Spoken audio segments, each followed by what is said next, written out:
Alors maintenant, on va passer à la section Framework CSS. Qu'est-ce qu'un framework? C'est comme son nom l'indique, un cadre de travail. Ça va nous permettre de travailler plus vite et de créer des sites plus rapidement. Néanmoins, on va avoir une flexibilité qui va être un peu moindre, mais on va pouvoir travailler plus rapidement. Donc je m'explique. Les frameworks CSS, c'est composé tout le temps ou quasiment tout le temps de trois piliers, la grille des classes et les widgets JS. Alors la grille, pour commencer, ça va souvent être une grille de 12 colonnes, on va pouvoir placer des éléments dessus pour placer nos éléments sur le site. On va pouvoir faire du responsive facilement avec également. Sous le capot, c'est basé sur Flexbox, et donc ça permet de placer ces éléments avec une grille en général de 12 colonnes. Ensuite, les classes. Les classes, c'est du CSS. Par exemple, vous allez donner une classe, ça va donner une couleur, ça va donner des propriétés en fait, ça va donner un ensemble de propriétés ou même une propriété. Et donc c'est assez pratique, notamment pour recoder tout ce qui est boutons, etc. En général, ça prend beaucoup de temps, enfin ça prend beaucoup de temps, ça prend beaucoup de propriétés, ça prend, je sais pas, 30 secondes à coder.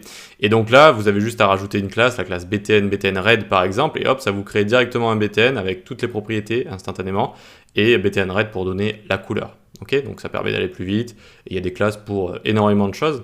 Ensuite, il y a les widgets JavaScript. Les widgets, c'est des petits outils, c'est ça que ça veut dire un widget. Et ça va être tout ce qui est slider, tout ce qui est animation, transition, enfin pas transition, mais plutôt interaction avec les navbars responsive, slider, boutons, formulaire, etc., etc.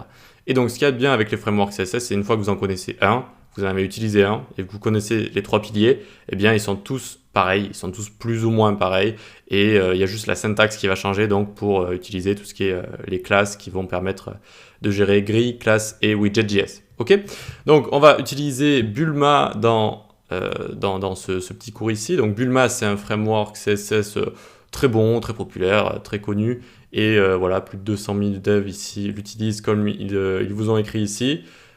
Facile à apprendre, sympathique, bonne communauté, bref, c'est vraiment un bon framework CSS. Vous avez peut-être entendu parler d'autres frameworks comme Bootstrap, Foundation, etc. Une fois que vous en connaissez un, comme je vous ai dit, vous pouvez, il y a juste la syntaxe qui change, donc vous pouvez utiliser celui que vous voulez. Donc, nous, on va avoir un bac à sable que je vous ai créé, ça va se composer de ceci. Et donc, ça va être à chaque fois, les titres ici, on va apprendre les classes qui sont liées au titre, les classes qui sont liées à la taille, etc. Et donc, vous allez avoir un bac à sable avec toutes les leçons et vous allez pouvoir naviguer comme ça sur toutes les leçons et on va faire ensemble, on va remplir toutes les classes, on va apprendre un petit peu toutes les méthodes qu'il y a et qu'il existe avec les frameworks CSS.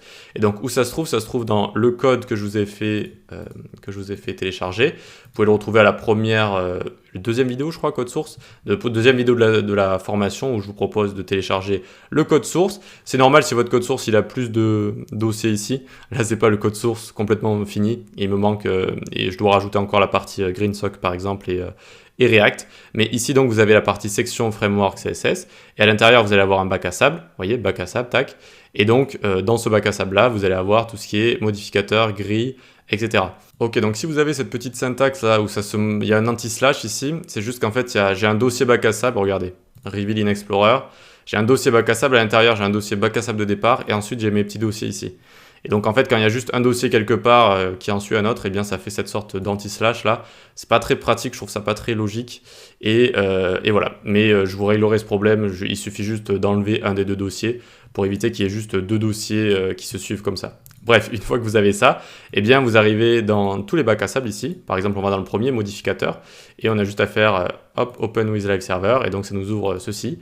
Et donc à chaque fois, on va avoir toutes les leçons qui vont être disponibles, hop, pour les couleurs, aide, etc., grille, disposition, formulaire, et je trouve ça sympa d'avoir des petits bacs à sable et de pouvoir remplir comme ça avec les classes et voir instantanément ce que ça donne. Ok, donc vous allez pouvoir suivre les cours tout en juste suivant comme ça les petits bacs à sable.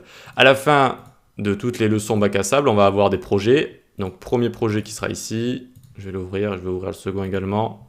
Ok, donc on va faire un premier site style recherche d'appartements, on va afficher une liste d'appartements, donc j'ai tout le temps mis la même image, mais on imagine voilà, plusieurs appartements, recherche d'appartements, tac tac tac, petite barre de recherche, assez sympa. Et on va avoir un site style portfolio tout simplement, de développeur front-end, voilà, où on va montrer nos réalisations, et on va avoir une partie contactez-moi comme ça. Ok, donc ça, ce sera pour le framework CSS Bulma et on peut attaquer directement dans les prochaines vidéos.